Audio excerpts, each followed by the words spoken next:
Assalamualaikum warahmatullahi wabarakatuh. Pada kesempatan kali ini kita mengkaji tentang anomali keberagamaan ya. Tadi pada pertanyaan dikatakan untuk anomali keberagamaan Islam dalam kehidupan sehari-hari. Ini saya menangkap lebih umum ya. Lebih umum bagaimana seseorang itu kalau diartikan adalah anomali berarti dia menyimpang dari norma, menyimpang dari kaidah, menyimpang dari syariat Islam. Jadi perbuatan-perbuatan yang dilakukan dari orang tersebut ini sudah menyimpang tidak pada jalur-jalur tatanan yang benar.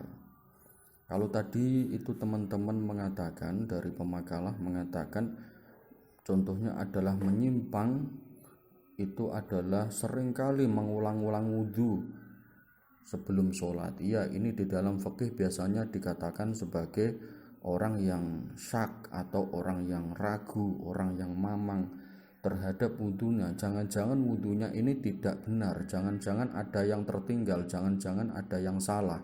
Sehingga seringkali orang yang syak ini wudhunya diulang-ulang sebelum dia itu sholat. Nah, itu termasuk dari anomali karena kebiasaannya orang itu kalau wudhu ya sekali sudah jadi kan, kecuali kalau dia itu ragu bahwa ada sesuatu anggota yang belum sampai terkena air wudhu. Nah, itu baru diulang. Ataukah dia memang itu yakin kalau posisinya setelah wudhu dia itu hadas, misalnya hadas kecil atau hadas besar, maka dia wudhu lagi. Tetapi kalau dalam keadaan normalnya wudhu itu kan cuma sekali sudah jadi. Karena diulang-ulang itulah maka dia dikatakan sebagai melakukan sebuah pekerjaan yang disebut sebagai anomali, menyimpang dari kebiasaan. Contoh lain misalnya itu adalah contoh lain kalau itu orang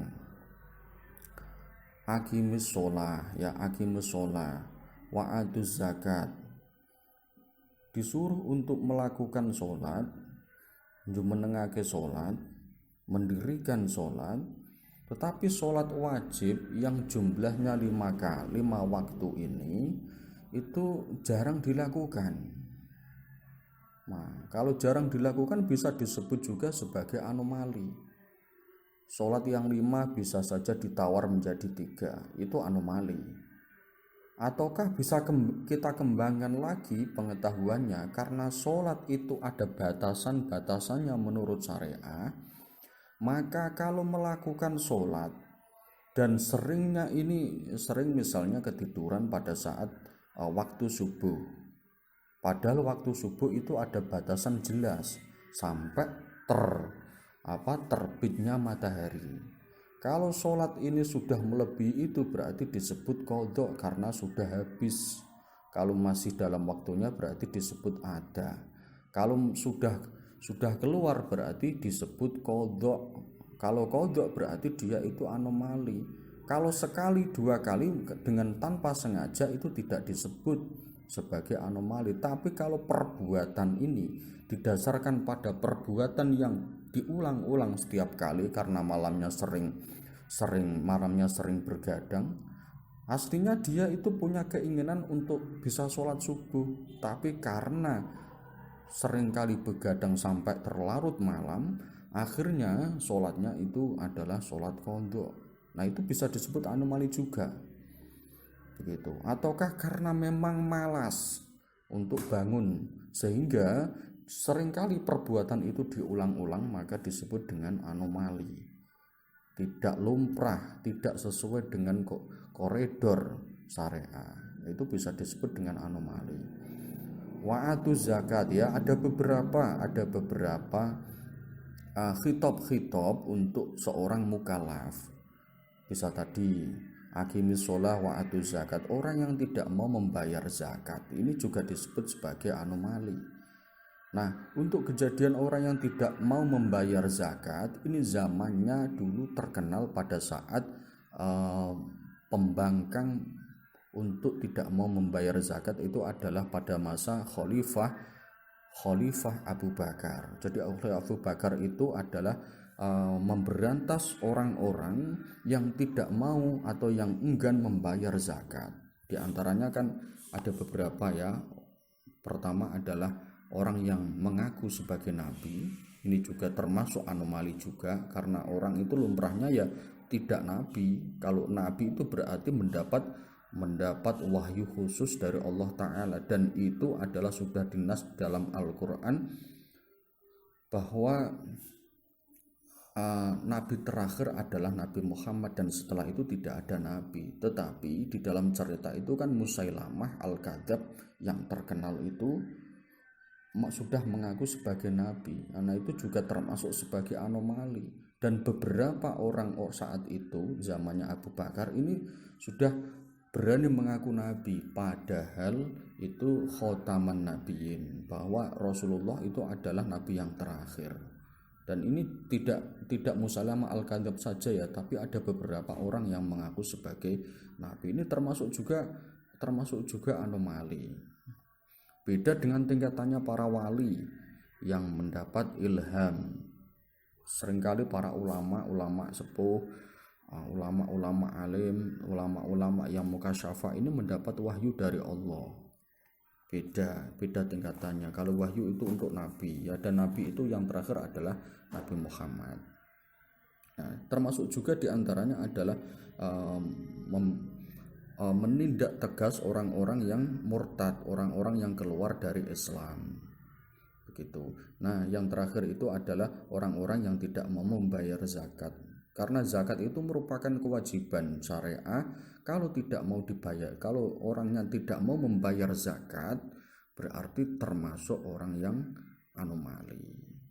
Nah, itu dari karo syariah. Nanti kalau untuk selanjutnya, untuk nomor 2 itu ada dimensi fisik dan ada dimensi perilaku. Dimensi fisik ini berarti orang yang secara nyun sewu, secara fisiknya itu tidak sesuai dengan umumnya manusia, maka bisa disebut juga sebagai anomali. Kita gambarkan itu misalnya di permasalahan fikih kadang kan jelimet, kadang mengungkap orang-orang yang posisi fisiknya itu tidak seperti kondisi umumnya manusia. Misalnya khungsa itu berarti orang yang punya 2 alat kelamin, bukan waria. Kalau waria itu kan laki-laki tapi dia itu mengaku-ngaku atau dia itu berhias seperti halnya perempuan. Ini bukan waria, tetapi ini adalah khungsa. Ada lagi nanti kalau khungsanya adalah khungsa muskil, karena dalam fikih itu ada khungsa muskil, ada ghairu muskil. Disebut muskil karena ini menyulitkan ulama dalam menghukumi khungsa tersebut. Itu ya, menghukumi orang yang misalnya punya 2 alat kelamin. Kalau waria kan punya 1 alat kelamin, tapi kadang sifatnya itu ke wanita-wanitaan. Kalau ini khungsa punya 2 alat kelamin, sehingga sulit para ulama fikih menghukum ini aslinya lebih condong ke laki-laki atau condong ke perempuan. Itu yang disebut dengan khungsa muskil. Kan ada beberapa untuk tataran hukum ya, kadang-kadang itu alat kelaminnya 2 berfungsi semua. Kan seharusnya itu dipilih-pilih, yang lebih berfungsi itu yang alat vital laki-laki atau perempuan. Kalau sama-sama fungsinya, berarti dilihat dari segi kecondongan sifatnya itu lebih ke laki-laki atau lebih ke perempuan. Begitu. Kalau sama-sama condongnya berarti dilihat lagi, ditafsir lagi sampai beberapa tafsiran itu, sehingga ini menyulitkan ulama yang disebut sebagai khungsa muskil. Karena ada khungsa ghairu muskil, khungsa yang punya 2 alat kelamin tapi itu lebih relatif mudah untuk dihukumi karena jelas. Kalau dari beberapa tafsiran saya tadi ada beberapa yang tidak jelas ya. Nah, itu khungsa misalnya. Itu adalah termasuk dari anomali yang dari dimensi fisiknya. Ada juga itu misalnya tentang wudhu. Kalau orang wudhu itu misalnya anggota tubuh ada jarinya yang gandet. Misalnya ada jari yang gandet, berarti misalnya jari itu ada 5, kemudian antara yang tengah dengan yang tengah dengan yang sebelah itu gandet. Gandet ini berarti tepuk atau sambung, tidak bisa dipisah. Seharusnya jari 5 itu kan bisa. Nah, itu bagaimana cara menghukumi dalam fikih kan gitu. Nah, itu termasuk dari orang yang dari fisiknya ini adalah anomali, karena secara umum tidak seperti itu. Ada yang jempolan itu kayak misalnya bintang film India itu Hrithik Roshan, itu jempolnya itu jempol yang kanan itu ngepang, ada jempol 2 gitu. Itu kan juga termasuk dari anomali. Karena secara umum manusia itu ya jempolnya ya 1 jarinya, tetapi itu jari kadang justru malah ngepang 2. Ada kepang 2 di jari apa namanya, jari yang pinggir itu termasuk dari anomali. Nah, untuk perilaku sebagaimana tadi sudah saya singgung, untuk perilaku ini bisa saja melanggar dari beberapa norma. Bisa norma agama, bisa norma keseharian, bisa menurut norma hukum, bisa menurut norma adat. Lah itu sesuatu yang dilakukan, perilaku-perilaku yang dilakukan oleh seseorang yang tanpa koridor norma, yang tidak sesuai dengan koridor norma, itu adalah disebut sebagai anomali juga. Nah, kemudian yang terakhir kita kaji tentang konsep perbedaan konsep anomali dengan anomali umum dengan norma. Ya, sekilas yang saya tangkap berarti yang disebut dengan anomali secara umum ini berarti adalah jika seseorang itu melakukan sebuah perbuatan. Nah, perbuatannya itu dipandang tidak sebagai perbuatan yang umum dilakukan oleh anggota mayoritas, berarti disebut sebagai anomali. Contohnya yang sering dikemukakan itu adalah ketika praktek suap menyuap, ketika praktek korupsi dalam komunitas tertentu, misalnya dalam institusi tertentu, ataukah dalam pola-pola perpolitikan tertentu. Nah, kalau biasanya mayoritas, kalau biasanya dalam komunitas, misalnya institusi A, itu praktek suap menyuap adalah menjadi kebiasaan, jadi segojangan.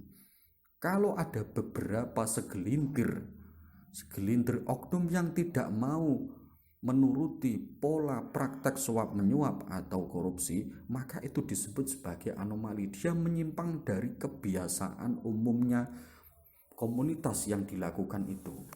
Nah, itu disebut sebagai anomali.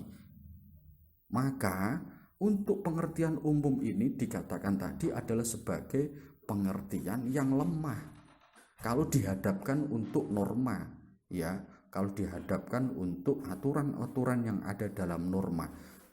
Makanya kalau orang Jawa ini lebih menyebut anomali yang umum ini, konsep anomali umum sebagai salah kaprah.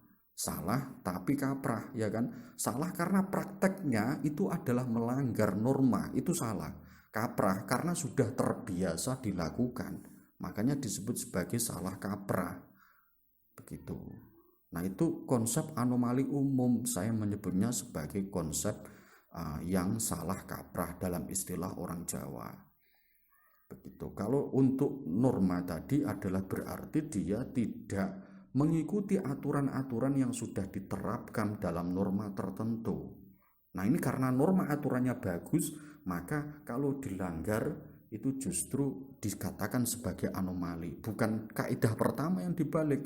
Kalau kaidah pertama yang dibalik secara kaidah umum, pokoknya apik atau elek di sebuah komunitas tertentu, kalau sudah menjadi kebiasaan kok tidak dilakukan oleh segelintir orang atau beberapa oknum, maka disebut anomali. Ini namanya salah kaprah. Kalau yang baik berarti oke, itu adalah dia melanggar yang tidak baik, berarti melanggar aturan itu adalah tidak baik, dan tidak baik ini disebut sebagai anomali.